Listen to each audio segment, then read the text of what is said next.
अम्मा जी, इतने इत्मीनान से मत बैठिए। अब क्या हो गया भाग्यवान? अरे आपने सिर्फ अभी बेटे की शादी की है, घर में जवान बेटी है, उसकी चिंता है या नहीं है आपको? अरे तुम ज्यादा परेशान मत हो, सब हो जाएगा। और वैसे भी अभी 2 साल हम अपनी बेटी की शादी तो नहीं करेंगे, उसका ग्रेजुएशन तो कंप्लीट हो जाने दो। तुम तो बेकार में ही चिंता करती हो।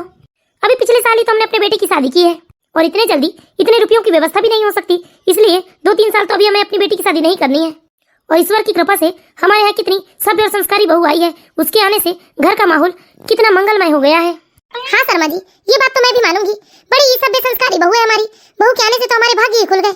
अरे कितनी सेवा करती है वो हमारी। Good morning mummy. Good morning पापा। अरे गुड मॉर्निंग बेटा। मम्मी मैं अभी थोड़ी देर में आती हूँ। अरे लेकिन कहाँ जा रही हो बेटा? मम्मी मेरी सहेली है ना रिया, वो ससुराल से आई है, बस उसी से मिलने जा रही हूँ मैं। अरे तो इतनी सुबह सुबह जाने की क्या जरूरत है?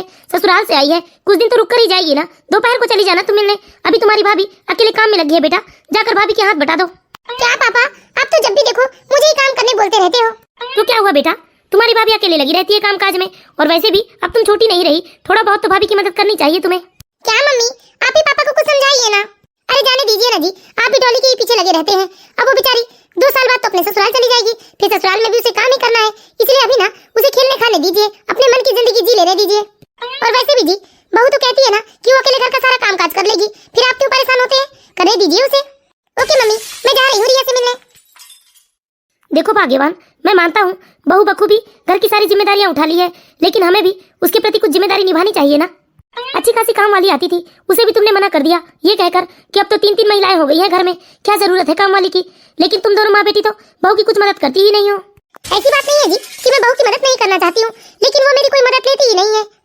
मैं तो बहू से कितनी बार कहती हूँ कि बेटा मेरी मदद की जरूरत हो तो मुझे बोल देना, लेकिन वो कुछ बोलती ही नहीं है। इसलिए तो कह रहा हूँ भाग्यवान, वो अपने मुंह से कुछ नहीं बोलती, पर तुम लोगों को ही आगे आगे होकर 2-4 काम बहू के कर ही देना चाहिए। मम्मी जी। हाँ बहू, खीर खा लीजिए आप लोग। पापा जी आप बिल्कुल निश्चिंत होकर खीर खाइएगा, क्योंकि मैंने आपके लिए खीर में शुगर की जगह शहद यूज की है, इससे आपकी सेहत पे भी कोई प्रभाव नहीं पड़ेगा पापा जी। अरे थैंक यू साक्षी बेटा, कितना ध्यान रखती हो तुम हमारा। क्या पापा जी, अब मैं आपका ध्यान नहीं रखूंगी तो कौन रखेगा? और डॉली दीदी कहाँ गई मम्मी जी? मैंने कमरे में देखा लेकिन दीदी कमरे में नहीं थी। अरे बेटा वो उसकी सहेली है ना रिया, वो आई है ससुराल से, इसलिए वो पगली सुबह सुबह ही मिलने चली गई उससे। अच्छा ठीक है मम्मी जी, जब दीदी आ जाएंगी तब मैं उन्हें खीर दे दूंगी, तब तक आप लोग खाइए। हाँ ठीक है बेटा। देखा भाग्यवान, कितना ख्याल रखती है ये हमारी सेहत का। हाँ जी ये तो बात है। क्या बात है रौनक, आज तो बड़े जल्दी तैयार हो गए तुम। हाँ पापा, आज मुझे फील्ड वर्क पे जाना है ना। अच्छा तुमने खीर खाया बेटा? अरे कितना ध्यान रखती है साक्षी बहू हमारा, देखो हमारी सेहत की कितनी चिंता है। उसने मेरे लिए खीर में शक्कर न डालकर शहद डाला है। सच में बेटा, साक्षी बहू ना बहुत ही ध्यान रखती है हम सबका, और घर की सारी जिम्मेदारियां भी बखूबी निभा रही है। अरे तो इसमें कौन सी बड़ी बात है पापा, ये तो उसकी ड्यूटी है ना, हर बहू करती है ऐसा, वो कुछ अलग तो नहीं कर रही है। अब आप ही बताइए मम्मी, क्या आपने दादाजी और दादी जी की सेवा नहीं की है? क्या आपने दादाजी और दादी जी की सेहत का ध्यान नहीं रखा है? हाँ रौनक, तू भी कुछ गलत नहीं बोल रहा है, मैंने भी तो आपके माँ बाबू जी की खूब सेवा की है ना जी। बेटा रौनक, बहू की सेवा भाव को तुम ड्यूटी मत कहो। क्या पापा, जब से आपका रिटायरमेंट क्या हुआ है, आप तो बस साक्षी के ही गुण गाते रहते हो। वो इसलिए बेटा क्योंकि अब मैं 24 घंटे घर में रहता हूँ और देखता हूँ बहू क्या कर रही है दिन भर घर में। पापा साक्षी नहीं भी थी तब भी इस घर के कामकाज होते थे ना, बस फर्क इतना है कि साक्षी नहीं थी तो ये सारा काम वाली करके जाती थी, लेकिन अब काम वाली नहीं है सो साक्षी ये ड्यूटी कर रही है। अरे क्या बेटा रौनक, तेरे पापा की पंचायतों में मत पड़ तू, जल्दी से खीर खा और अपनी मीटिंग के लिए रवाना हो जा। ओके थैंक यू मम्मी, वैसे भी मुझे लेट हो रहा है। साक्षी जल्दी से मेरा लंच दे दो। हाँ बस अभी आई जी। अरे जल्दी दो पापा, देर हो रही है मुझे, ना जाने तुम सुबह से करती क्या हो घर में। देखो साक्षी, घर के जो भी काम हो ना तुम वो सब फुर्सत से कर लिया करो, लेकिन रौनक के किसी भी काम में ना तुम देरी मत किया करो। सॉरी जी, लीजिए आपका लंच, वो मैं डॉली दीदी के लिए प्रोटीन शेक बना रही थी। अरे साक्षी थोड़ा तो दिमाग चला लिया करो, अभी तो साक्षी घर में नहीं थी ना, जब वो आ जाती तो बना देती तुम उसके लिए प्रोटीन शेक। अरे भाग्यवान, बना देती का क्या मतलब, ये कहो कि वो खुद ही आकर बना लेती। नहीं मम्मी जी, लेकिन कल डॉली दीदी के प्रोटीन शेक बनाने में मुझे थोड़ी देर हो गई थी तो दीदी नाराज हो रही थी, इसलिए मैंने सोचा कि पहले प्रोटीन शेक बना कर रख देती हूँ, उसके बाद मैं पूजा पाठ में बैठ जाऊंगी। ठीक है जाओ पूजा पाठ कर लो तुम। भाग्यवान, बहू हमारी ही तरह इंसान है और उसे इंसान ही समझो, वो कोई मशीन नहीं है जो सुबह से शाम तक हम लोगों की चाकरी में लगी रहती है। और हमारी डाली को भी तुमको समझाओ, वो कोई अब बच्ची नहीं रह गई है, कल परसों ससुराल जाने लायक की हो गई है वो फिर भी भाभी की एक भी मदद नहीं करती वो घर के काम काजों में। और ऊपर से हमारा बदतमीज बेटा जो कभी भी बहू की सब काम काजों का सम्मान नहीं करता, ऊपर से उसके सेवा भाव को वो ड्यूटी का नाम देता है। देखिए जी, मैं आपसे कह देती हूँ, आप भले अकेले में कुछ भी कहें, लेकिन बहू के सामने ना ऐसा कुछ मत बोलना, वरना बेकार में उसका दिमाग फिर जाएगा और उल्टी सीधी बातें उसके दिमाग में आ जाएगी। और कहीं ऐसा ना हो कि हमारे घर का माहौल बिगड़ जाए, इसलिए वो जो कर रही है ना उसे करने दो। मम्मी जी, बुआ जी का फोन आया था। बुआ जी कह रही थी कि वो आज शाम को आने वाली है। अरे हाँ बहू, मुझे भी तो उसने परसों बताया था, लेकिन मैं भूल ही गई थी। सुनो, तुम्हारी बुआ जी की पसंद का सारा खाना बना लेना। हाँ मम्मी जी, आप चिंता मत कीजिए, मैं सब कुछ मैनेज कर लूंगी। अब आप आराम से बैठकर अखबार पढ़िए। मैं अगर यहीं बैठी ना आपके पास तो मेरा भी दिमाग खराब हो जाएगा। ये दोनों माँ बेटी ना बहू की सीधेपन का बहुत गलत फायदा उठा रही हैं। पिछले 1 सालों से देख रहा हूँ मैं, सुबह से लेकर शाम तक बेचारी हम लोगों की सेवा में जुटी रहती है, लेकिन फिर भी ये दोनों माँ बेटी को उसके ऊपर दया नहीं आती है। हेलो, हाँ मम्मी, फोन किया था आपने? बेटा तुम्हारी बहुत याद आ रही है, कुछ दिनों के लिए आ जाती तो अच्छा लगता हमें। अभी तो पॉसिबल नहीं है मम्मी, क्योंकि डॉली दीदी के भी एग्जाम शुरू होने वाले हैं। और मम्मी, इनका फील्ड वर्क भी चल रहा है, इसीलिए इन्हें सुबह सुबह ही निकलना होता है घर से, तो फिर इनका लंच वगैरह बनाकर देना पड़ता है मुझे। और पापा जी को डायबिटीज भी हो गया है मम्मी, इसलिए मैं भी नहीं आ पाऊंगी। पापा जी की मुझे अच्छे से देखभाल करनी है। अरे बस करो बेटा, हमने तुम्हारी शादी क्या कर दी है? तुम तो अपने माँ बाप को ही भूल गई हो। क्या तुम्हें तुम्हारे माँ बाप की याद नहीं आती है?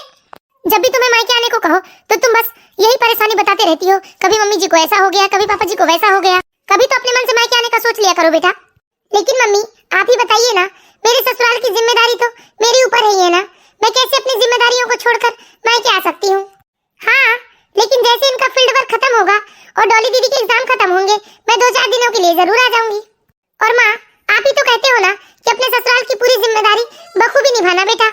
हाँ बेटा, ये तो बहुत ही खुशी की बात है कि तुम अपने ससुराल के प्रति इतनी जिम्मेदार हो बेटा। लेकिन ससुराल की जिम्मेदारी निभाते निभाते कहीं तुम अपने माता पिता को ना भूल जाओ बेटा। क्या मम्मी, कोई अपने माता पिता को भूलता है भला?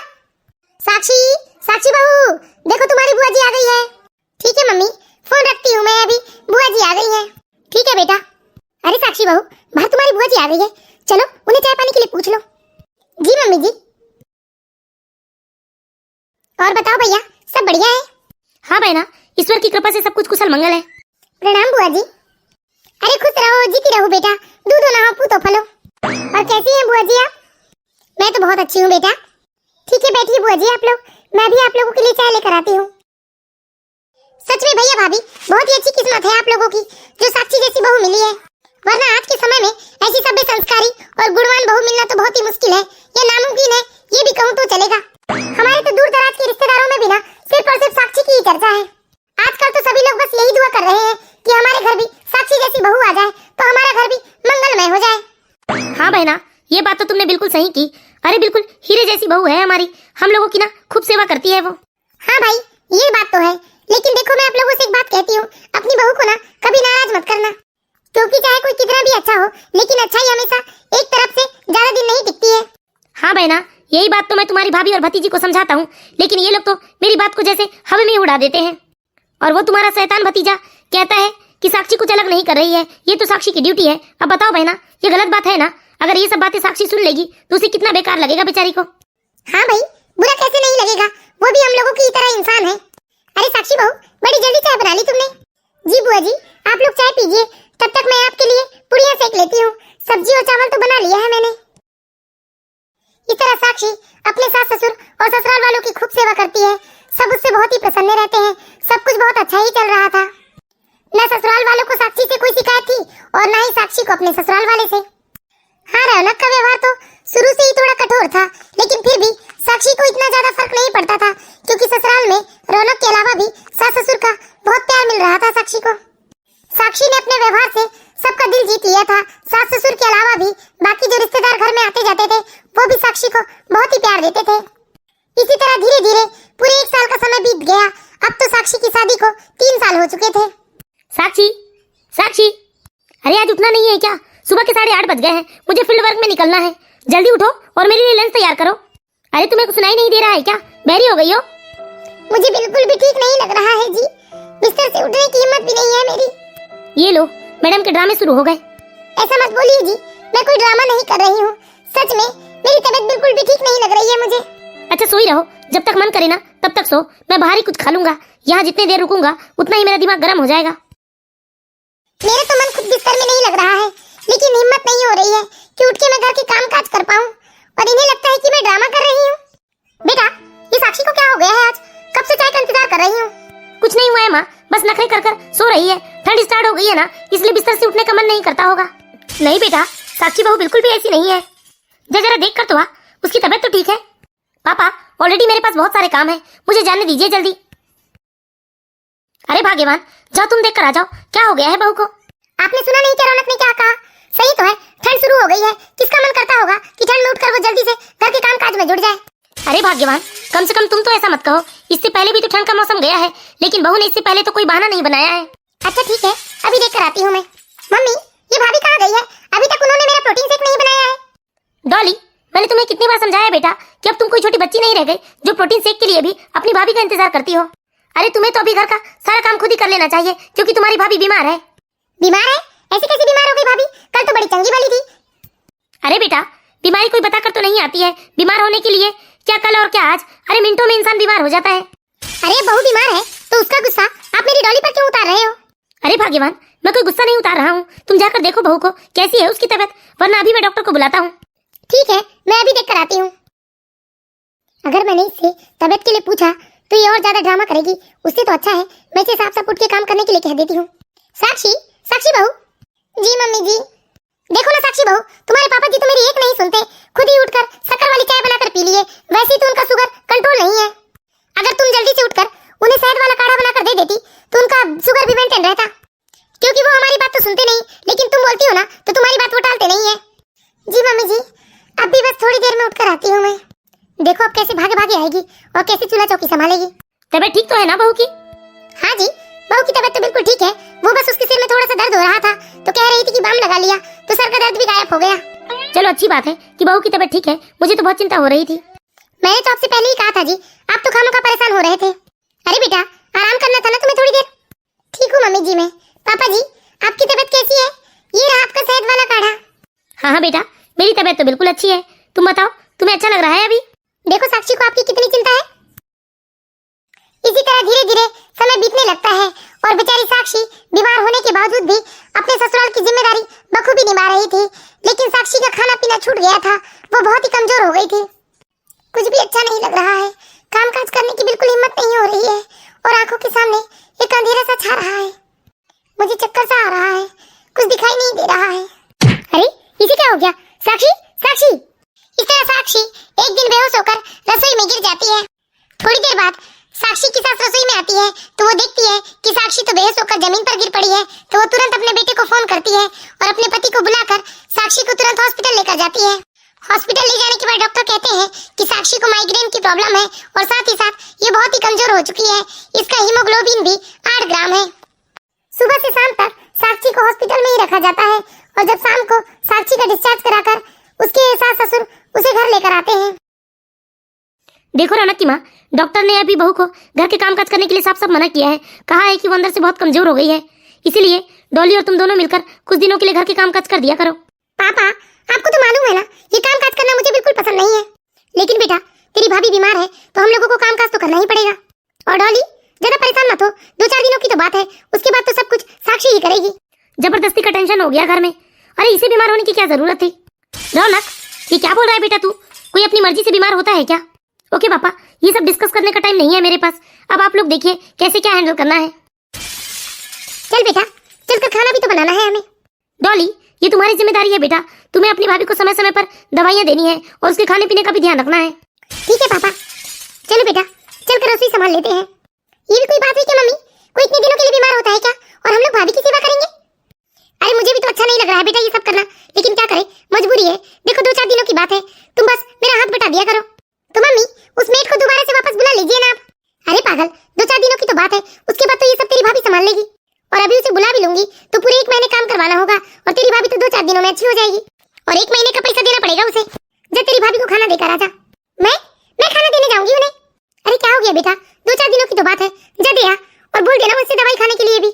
ठीक है माँ। कैसे कैसे दिन देखने पड़ेंगे, ये कभी मैंने सोचा भी नहीं था। मैं डॉली शर्मा, जिसे अपनी भाभी की सेवा करनी पड़ रही है। अरे जाना बेटा। ठीक है माँ, जाती हूँ। भाभी ये खाना रख दिया है मैंने, खाना खा लीजिए, उसके बाद अपनी दवाई ले लेना। खाना खाने का तो बिल्कुल भी मन नहीं कर रहा है, मुझे अच्छा ही नहीं लग रहा है।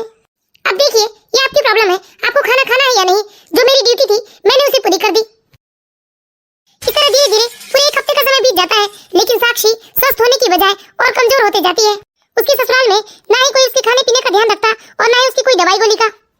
अगर वो बिस्तर में पड़ी है तो पड़ी है, कोई उसे देखने वाला भी नहीं था। और पति का व्यवहार तो पहले से इतना कठोर था कि उसे कोई फर्क ही नहीं पड़ता था कि उसकी पत्नी बिस्तर में बीमार पड़ी है। बस वो तो उसे देखकर हमेशा चिड़चिड़ा जाता था। अरे तुम कब तक आराम करोगी? अब तो बिस्तर से उठ जाओ, पूरे 1 हफ्ते हो गए तुम्हें बिस्तर पर पड़े। मैं क्या करूं जी, मेरी हिम्मत ही नहीं होती बिस्तर से उठने की। और इस बीच में मुझे जब भी थोड़ा बहुत ठीक लगता है, उठ के मैं घर के काम काज तो कर देती हूँ ना। थोड़ा बहुत काम करके तुम हमारे ऊपर एहसान कर रही हो क्या? वैसे भी ये घर के काम काज ना तुम्हारी ड्यूटी है, जिसे मेरी माँ और बहन निभा रहे हैं। इसलिए ये ड्रामा बंद करो और जल्दी से उठ के घर के काम काज संभालो। जब मैं पूरी तरह से स्वस्थ थी तो मैं घर में कितना काम करती थी, मम्मी पापा सबका कितना ख्याल रखती थी। लेकिन ये तो मुझे एक बार भी नहीं पूछते कि मुझे कैसा लग रहा है, मैं बिस्तर से उठती क्यों नहीं हूँ। इन्हें तो बस यही लगता है कि मैं ड्रामा करके बिस्तर पर पड़ी हूँ। और एक डॉली दीदी है जो एहसान किए जैसे खाना पटक कर चली जाती है मेरे कमरे में, लेकिन एक बार भी मुझसे नहीं कहती कि भाभी खाना क्यों नहीं खाती हैं आप। और मम्मी जी भी एक बार आके नहीं देखती कि अब मेरी तबीयत कैसी है, बस दरवाजे से आवाज लगाती है कि आज मैं उठकर काम करूंगी या नहीं। लेकिन बेचारे पापा जी, उनको मुझसे बहुत ही सहानुभूति है। दिन में बेचारे 4 बार आकर मुझसे पूछते हैं कि मेरी तबीयत कैसी है, मैंने खाना खाया है या नहीं। लेकिन अब बहुत हो गया, मैं हिम्मत करके उठूंगी और जैसे तैसे घर के काम काज करूंगी, क्योंकि ना मुझे अपने ससुराल वालों का प्यार चाहिए। मैं इन लोगों की बेरुखी बर्दाश्त नहीं कर सकती हूँ। हे भगवान, हिम्मत करके काम करने तो आई थी रसोई में, लेकिन फिर से मुझे चक्कर आने लगा। मुझसे तो बिल्कुल भी खड़ा हुआ नहीं जा रहा है। नहीं कर पाऊंगी शायद मैं कोई काम, जाकर मैं बिस्तर में ही लेट जाती हूँ। क्यों भाभी, वापस क्यों जाने लगी रसोई से? इतने दिनों बाद तो आपसे बिस्तर छूटा है और रसोई में आई भी तो सिर्फ अपना मुंह दिखाने के लिए। नहीं डॉली दीदी, सच में मुझे बिल्कुल अच्छा नहीं लग रहा है, मुझे चक्कर आ रहा है। सब बहाने हैं इनके, अब बहुत हो गया, मैं कोई काम काज नहीं करूंगी। मम्मी ने मुझसे 4 दिन कहते कहते पूरे 1 महीने तक काम करवा लिया, अब मैं नहीं करने वाली। मम्मी, अरे क्या हुआ डॉली? मम्मी, अब मैं कोई काम काज नहीं करने वाली हूँ। आपने 4 दिन कहकर मुझसे पूरे 1 महीने तक काम करवाया है, अब मैं नहीं छूने वाली घर की कोई भी काम काज को। हाँ बेटा, मैंने भी यही सोचा कि बहू आज उठकर करेगी, कल उठकर करेगी, लेकिन नहीं, इसने तो बिल्कुल बहाना बना लिया है, उठकर काम करने का नाम नहीं लेती। रुक जा, मैं आज ही तेरे भैया से बात करती हूँ। अरे बेचारे की तबीयत ठीक नहीं है। आप तो चुप ही रहिए शर्मा जी, आपने ही तो बहू को सिर पर चढ़ा कर रखा है। और देखिए प्लीज, मैं आपसे विनती करती हूँ, रौनक के सामने कुछ ऐसा वैसा मत कह देना जिससे रौनक का दिमाग खराब हो जाए, इसलिए आप चुपचाप सुनिए बस। हाँ मम्मी, कहिए आप भैया से कुछ। रौनक, क्या हुआ माँ? मुझे तो लगता है बेटा तेरे ससुराल वालों ने ना हमारे साथ बहुत बड़ा धोखा किया है। मैं तो बहुत परेशान हो गई हूँ। आज तू बुला ही ले अपने सास ससुर को, फैसला हो ही जाए। हाँ माँ, बिल्कुल सही बोल रही हो। मैं भी रोज रोज की किटकिट से ना बहुत परेशान हो गया हूँ। जब भी मैं ऑफिस से आता हूँ तो ये मुझे बिस्तर में पड़ी पड़ाई मिलती है। जब भी सुनो तो इसके सिर में ही दर्द होते रहता है, कभी हाथ पैर में दर्द होते रहता है। अरे मैं थक गया हूँ, मेरे कान पक गए हैं ये सब सुन सुनकर।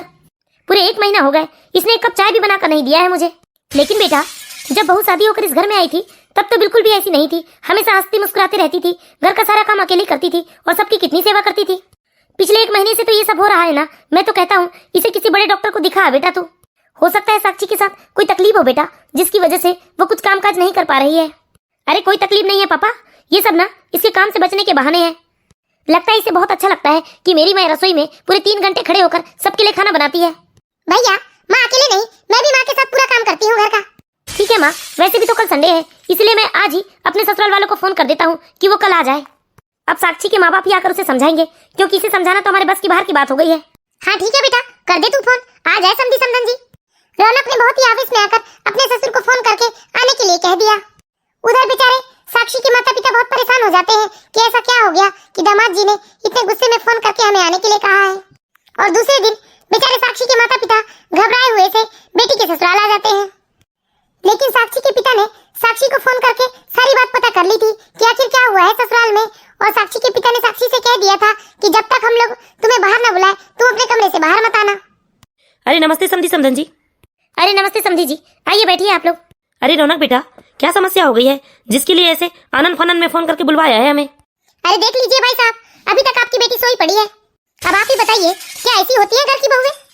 लेकिन बहन जी, हमारी बेटी तो शादी के पहले भी इतने देर तक कभी नहीं सोती थी। हो सकता है उसकी तबीयत ठीक नहीं होगी, इसलिए वो सो रही है। अरे ऐसा है समधन जी, आपकी बेटी की तबीयत ठीक ही कब होती है? आप लोगों ने हमारे साथ बहुत बड़ा धोखा किया है, अपनी बीमार बेटी की शादी हमारे बेटे के साथ करवाकर। देखिए, आप लोग हमें शांति से बताइए कि ऐसी क्या समस्या हो गई जिसके लिए आप लोगों ने हमें बुलवाया है। अरे समस्या नहीं समधी जी, धोखा हुआ है हमारे साथ, धोखा। आपको याद है ना, आपने शादी के वक्त क्या कहा था कि आपकी बेटी बहुत ही होनहार है, आपके पूरे घर को संभाल लेगी हमारी बेटी और मन लगाकर आपके घर के कामकाज करेगी और आपके घर को अकेले ही संभाल लेगी, यही सब कहा था ना आप लोगों ने। और क्या कहा था आपने कि हमारी बेटी आप लोगों का बहुत ध्यान रखेगी। अरे हमारा ध्यान तो छोड़ो, हमें उसका उल्टा ध्यान रखना पड़ रहा है। आए दिन तो आपकी बेटी बस बीमारी पड़ी रहती है। बहुत हो गया समधन जी, चुप तो मैं भी नहीं रहूंगी। एक बात बताइए, किस तरह से रखते हैं आप अपनी बहू का ध्यान? क्या आपने अपनी बहू को कल खाने के लिए पूछा था? कल की तो छोड़ो, पिछले 1 महीने में कितने बार आपने अपनी बहू को खाने के लिए पूछा है? एक बात बताइए समधन जी, यदि किसी इंसान की तबीयत ठीक नहीं रहेगी और उसे पौष्टिक खाना नहीं दिया जाएगा तो वो कैसे ठीक हो जाएगी? और जहाँ तक समधन जी आप बीमारी की बात कर रहे हैं, शादी के पहले तो हमारी बेटी स्वस्थ और तंदुरुस्त थी। बीमार तो वो ससुराल आने के बाद हुई है, क्योंकि यहाँ 24 घंटे कोल्हू की बैल की तरह कामकाज में लगी रहती है और न ही खाने पीने का कोई समय रहता है उसका और न ही कोई पूछने वाला रहता है। और अच्छा, आप लोग धोखे की बात कर रहे हैं ना, तो मेरे हिसाब से तो धोखा आप लोगों के साथ नहीं, हमारे और हमारी बेटी के साथ हुआ है। अरे क्या धोखा किया है हमने आप लोगों के साथ? क्यों बहन जी, जब मेरी बेटी विदा हो रही थी तब आप लोगों ने नहीं कहा था कि मैं आपकी बेटी का ध्यान बिल्कुल अपनी बेटी की ही तरह रखूंगी? अब मेरी बेटी डॉली और मेरी बहू साक्षी में कोई अंतर नहीं होगा, यही कहा था ना आपने? हाँ तो मैंने क्या गलत कहा था? मेरे लिए जैसी डॉली वैसी ही साक्षी, मैंने तो कभी अपनी बेटी और बहू में कोई भेदभाव नहीं किया है। अच्छा, तभी तो आप अपनी बेटी डॉली को देर से उठने पर वैसे ही चिल्लाती हैं जैसे आप अपनी बहू साक्षी को चिल्लाती हैं। और इतना ही नहीं, तभी तो आप अपनी बेटी और बहू दोनों को मिलकर एक साथ काम करने देती हैं। और दिन में 4 बार आप अपनी बहू को भी उसी तरह से खाने के लिए पूछते हैं जैसे आप अपनी बेटी डॉली को पूछते हैं। और आप अपनी बहू साक्षी की बिल्कुल वैसी ही सेवा कर रही हो बीमार होने पर जैसे आपने कभी अपनी बेटी डॉली की होगी। सही कह रही हूँ ना मैं? देखिए समधन जी, शादी के वक्त ऐसा तो कहा ही जाता है, लेकिन बहू और बेटी में थोड़ा फर्क तो होता ही है। तो फिर बताइए इसमें धोखा कैसा? अरे तो उसी तरह हमने भी तो आप लोगों को कोई धोखा नहीं दिया है। यदि इंसान को इंसान की तरह रखोगे ना तो वो ठीक रहेगा। जब आपको घर के कामकाज करने पड़ते हैं तब आपकी बेटी आपके साथ मदद करने आ जाती है, लेकिन जब कभी आपकी बहू कामकाज करती है तो आपकी बेटी रसोई का दरवाजा तक नहीं लांघती है। और इतना ही नहीं समधन जी, आपने तो आपकी बहू के आते ही घर से काम वाली को हटा दिया। अरे वो सारे घर की जिम्मेदारी ना अकेले उठा रखी थी, सबकी खूब मन लगाकर सेवा करती थी, लेकिन धीरे धीरे वो बेचारी खुद ही बीमार होने लगी, क्योंकि उसे कोई पूछने वाला नहीं था उसने खाना खाया है या नहीं, उसने दवाई खाया है या नहीं, या उसे कैसा लग रहा है। अरे दूसरों की तो छोड़ो, उसके खुद अपने पति ने कभी उससे नहीं पूछा कि उसने खाना खाया है या नहीं। यदि ऐसी बीमार अवस्था में वो पौष्टिक खाना नहीं खाएगी, समय से दवाई नहीं खाएगी, तो कैसे ठीक हो जाएगी? और मैं कहता हूँ समधी जी, जब मेरी बेटी इस घर को अपना मानकर, आप लोगों को अपना मानकर आप लोगों की इतनी सेवा करती है, तो क्या आप लोगों की कोई जिम्मेदारी नहीं बनती है अपनी बहू के प्रति? अरे तो समधन जी, हमारे घर में काम ही कितना होता है, गिने चुने 5 लोग तो हैं। अरे तो हमने भी तो सब कुछ अकेले ही संभाला है। जब हम ब्याह कर इस घर में आए थे तो इस घर में 15 सदस्य हुआ करते थे और हम अकेले एक पैर में खड़े होकर सबकी सेवा करते थे, पर हम तो कभी बीमार नहीं पड़े। बिल्कुल सही कह रहे हैं समधन जी आप, लेकिन आजकल के शरीरों में ना वह जान कहाँ रह गई जो पहले हुआ करती थी। आजकल के बच्चों में उतनी क्षमता नहीं है समधन जी। और दूसरी बात, ये जरूरी तो नहीं कि जो हमने सहा है या जो हमारे साथ हुआ है वही हम अपनी बहू पर भी थोपे। अरे हम अपनी सास को तो कभी माँ नहीं बना पाए, तो क्या हम अपनी बहू की माँ नहीं बन सकते? आपने काम वाली को निकाल दिया, चलो कोई बात नहीं, लेकिन भगवान की दया से आप और आपकी बेटी भी तो तंदुरुस्त है ना। यदि आप अपनी बहू की थोड़ी बहुत मदद कर ही देंगी तो क्या बिगड़ जाएगा, उसे भी थोड़ा आराम मिल जाएगा। माफ कीजिएगा समधन जी, लेकिन आप लोग भी एक बेटी के माता पिता हैं। यदि आप दूसरे की बेटी का ध्यान रखेंगे और अपने ही घर के एक महत्वपूर्ण सदस्य की तरह उसकी देखभाल करेंगे तो कल को आपकी भी बेटी को कोई समझेगा। समधी जी माफ कीजिएगा, मैं अभी तक खामोश था, लेकिन आप लोगों ने ना बहुत ही पते की बात की है। मैं आशा करता हूँ मेरी पत्नी और मेरा बेटा आपकी बात को समझ सके होंगे। हम अपनी बेटी से मिलना चाहते हैं। साक्षी, साक्षी बेटा। हाँ मम्मी। ना मेरा बच्चा, मत रो बेटा। मम्मी। नहीं मेरा बच्चा, मत रो बेटा, देखो मम्मी पापा आ गए हैं ना। क्या कुछ दिन के लिए हमारी बेटी हमारे साथ जा सकती है? साक्षी की सेहत अच्छी हो जाएगी तो दामाद जी से लेने आ जाएंगे। नहीं, बिल्कुल नहीं। अब साक्षी आप लोगों के पास तभी जाएगी जब वो पूरी तरह से ठीक हो जाएगी। वैसे भी साक्षी की सेहत की जिम्मेदारी हमारी है, अब हम इसका पूरी तरह से ध्यान रखेंगे। हाँ मम्मी पापा जी, आप लोग निश्चिंत होकर जाइए, अब साक्षी की स्वास्थ्य की जिम्मेदारी हमारी है, हम साक्षी का पूरी तरह से ध्यान रखेंगे। अरे ऐसे कैसे तू अपने सास ससुर को जाने के लिए बोल रहा है? अरे जरा तेरे सास ससुर को भी मेरे हाथ की चाय नाश्ते का लुत्फ उठाने दे बेटा। समधन जी, भूल चूक की माफी चाहते हैं हम, लेकिन अब आपको शिकायत का कोई मौका नहीं देंगे। हम आशा करते हैं दोस्तों आप लोगों को हमारी ये कहानी जरूर पसंद आई होगी। यदि कहानी अच्छी लगी हो तो प्लीज इस वीडियो को लाइक करें और इसी तरह की मोरल स्टोरीज देखते रहने के लिए हमारे चैनल बालाघाट की बेटी को सब्सक्राइब करें।